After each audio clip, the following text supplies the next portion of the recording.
रामकृष्ण हरी. जिथे ज्ञान विज्ञान संजीव होते, जिथे योग विद्येस सामर्थ्य येते, जिथे मानवाला मिळे मोक्ष गाथा, तुझ्या पायरीसी सदा नम्र माथा, तुझ्या पायरीसी सदा नम्र माथा. संत श्रेष्ठ ज्ञानेश्वर माऊलींचा संजीवन समाधी सोहळा या अलंकापुरीमध्ये प्रतिवर्षी मोठ्या उत्साहानं पार पडतो. या सोहळ्यानिमित्त विश्वधर्मी प्राध्यापक डॉक्टर विश्वनाथ दा कराड सरांच्या संकल्पनेतून या इंद्रायणीच्या तिरी जागतिक सहिष्णुता सप्ताह सोहळ्याचं आयोजन करण्यात येतं. तीर्थक्षेत्राकडून ज्ञानतीर्थक्षेत्राकडे ही अनोखी संकल्पना या कार्यक्रमाच्या माध्यमातून इथे साकारली जाते.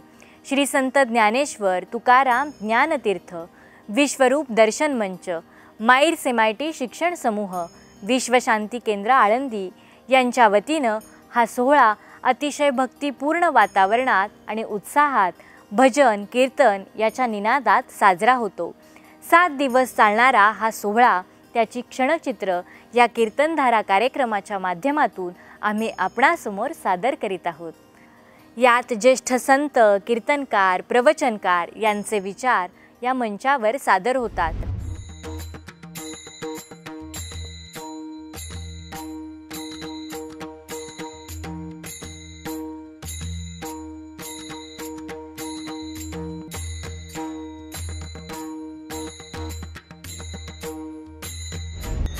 जय जय राम कृष्ण हरी, जय जय राम कृष्ण हरी, जय जय राम कृष्ण हरी. वारकऱ्याला या घाणीत बसायची वेळ आली नाही पाहिजे. सर, माझी शेवटची तीच मागणी आणि इच्छा आहे. त्या लाडक्या भावानं आपल्या बहिणीची इच्छा पूर्ण करण्यासाठी एक घाट घातला. बांधला नाही म्हणलं मी, एक घाट घातला. तो घाट एवढा मोठा झाला की पूर्ण इंद्रायणीचा घाट स्वच्छ करून टाकला. आता माझी वारकरी माता भगिनी आनंदानं झोपतात तिथं. ती प्रयाग अक्काची आणि सरांची कृपा आहे. ती कृपा आहे, लक्षात ठेवा. हे कशामुळे घडलं? अपरिपक्व जीवन. परिपक्व झाल्यानंतर हे महाराज सुचत. अपरिपक्व जीवन असताना त्यावेळेस वारी सुचत नाही, भजन सुचत नाही, कीर्तन सुचत नाही, अभंग वाचन सुचत नाही, एक अभंग येत नाही. अपरिपक्व जीवन. विशालजी ते आमच्यात असतं, आता यायला लागले. मोठं व्यावसायिक आहे नाना, आधी जुने व्यावसायिक, त्यांनी थोडंसं शिकवलं. आता आम्ही सारखं त्याला म्हणतो, एकतरी अभंग पाठ कर. अरे पैसा रावणा काही बक्कळ होता. पण एक लक्षात ठेव, एक अभंग पाठ केला ना त्याची किंमत कोट्यावधीनी होणार नाहीये. विठाल विठाल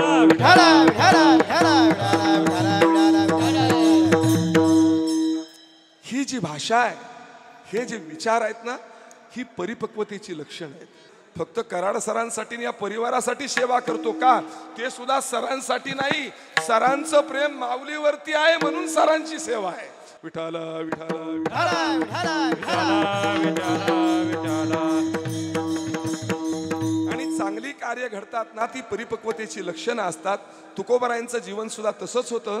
तुकोबराय बोलले, मी प्रपंच करत असताना, मी प्रपंचाचा गाडा सांभाळत असताना, मी व्यापार करत असताना, व्यापाराचा कारभार सर्व सांभाळत असताना माझ्या जीवनाची अवस्था अपरिपक्व होतीच की.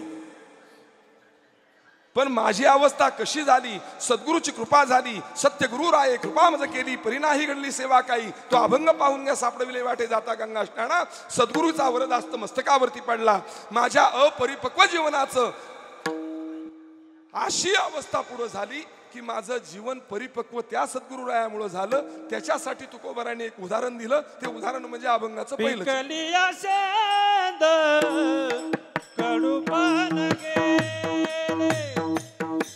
Kaliya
काम क्रोध लोभ निघाले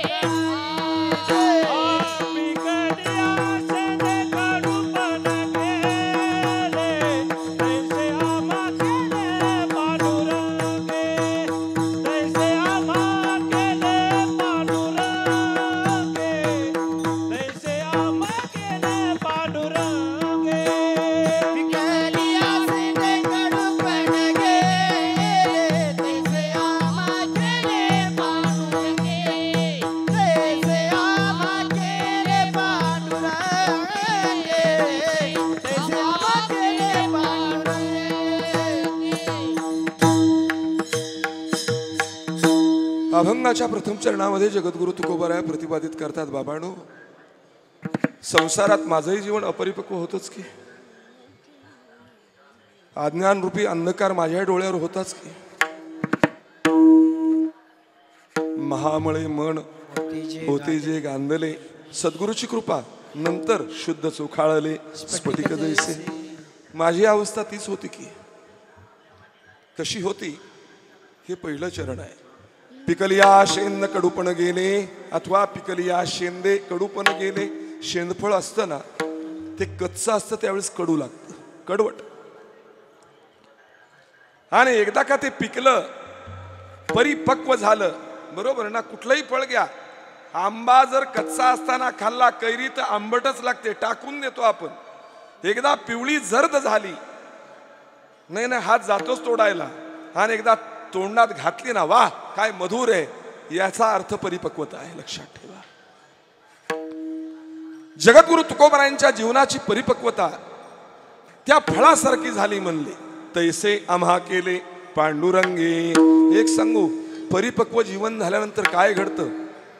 परिपक्व जीवन झालं की ही अवस्था होते, जे जे भेटे भूत ते ते माणी जे भगवंत, हा भक्तियोग निशीत जाण माझा. जीवनाची परिपक्वता झाली की काय होतं त्याचं उदाहरण देत होतो. जे जे भेटे भूत ते ते मानिजे भगवंत, हा भक्तियोग निश्चित जाण माझा.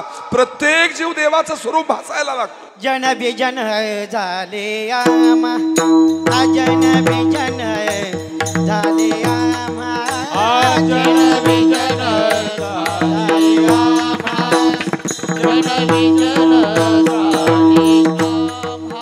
विठ्ठल नाम प्रमाण, विठ्ठल नाम प्रमाण, पाहे तिकडे माय बाप, विठ्ठल आहे रखुमाई. विठ्ठल नाम प्रमाण, विठ्ठल नाम प्रमाण, पाहे तिकडे माय बाप, विठ्ठल आहे रखुमाई. परिपक्व जीवनाचा अर्थ आहे लाज भय शंका दुराविला मान. परिपक्वता आहे कुठल्या प्रकारची लज्जा नाही,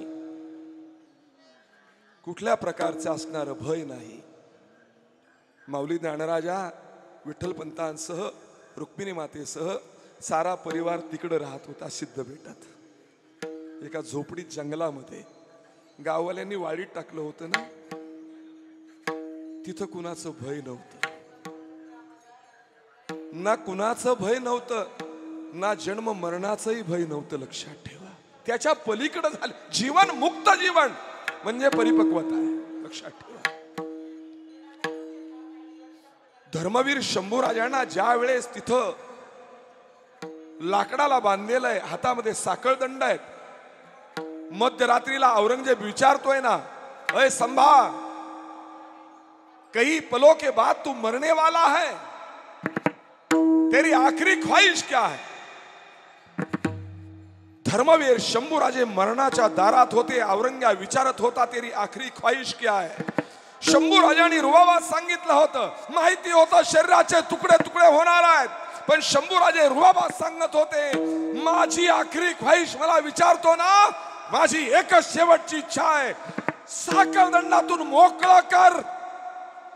तुला जात मराठ्याची कशी आहे ती दाखवतो, जात मराठ्याची कशी आहे ती दाखवतो. जीवनाची परिपक्वता आहे. काय स्वराज्यासाठी या धर्मासाठी मरावं लागलं तरी चालेल, पण जात बदलायची नाही. बरोबर ना? याचक आपल्या दारात येतो, राजा याचकाच्या दारात जात नाही. आणि त्यालाच आपण तो साहेब आम्ही तुमचेच आहे. रात्री 10 वाजता 1000 रुपयात, 12 वाजता दुसऱ्या पार्टीचं आलं 2000 आहेत, 1000 लावला चुना साहेब तुमचंच काम करणार. इंद्रायणीत बुडवून मारला पाहिजे असला. विठाला विठाला विठाला.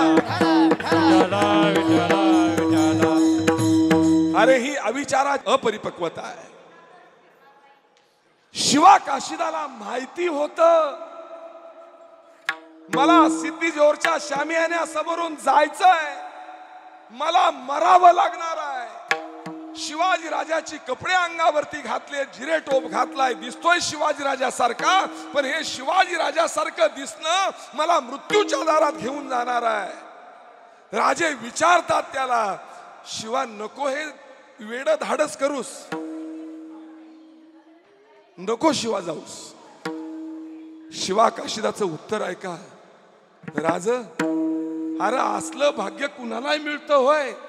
साक्षात तुमच्यासारख्या देवाची कपडा अंगावर घालायची राज, तुमचा जिरे टोप मस्तकावर राज, तुमच्या गळ्यातली कवड्याची माळ माझ्या गळ्यात राज, तुमची समशेर्य शिवाच्या कमरेला राज. अरे शिवाजी राजा म्हणून मरायचं सौभाग्य या न्हाव्याच्या लेकराला प्राप्त झालं. माझ्या आईची कूस पवित्र होईल राज, आणि या न्हाव्याच्या लेकराचं नाव सोन्याच्या अक्षरात इतिहासात दिलं जाईल राज. जीवनाची परिपक्वता. कीर्तनधारेच्या आजच्या भागात इथेच थांबूयात. भेटूयात पुढच्या भागात नव्या कीर्तनासह. तोपर्यंत रामकृष्ण हरी. मला त्या शिवा काशीदाचे शब्द अजून आठवतात. सिद्धीजोरच्या शामियान्यामध्ये रुबाबात बसलेला आहे. सिद्धीजोर दारूचा गाला प्याला रिसवतोय. त्याला आत्यंतिक आनंद झाला होता. त्याचा आनंद गगनात मावत नव्हता. का? दस्तूर खुद्द शिवाजी पकडला याचा आनंद होता. बडबडत होता, शिवा भाग रहा था ना तू, अब तू मेरे पंजे में आ गया, मैं तेरी ऐसी हालत बनाऊंगा तू जिंदगी भर याद रखेगा. बडबड चाललेली होती.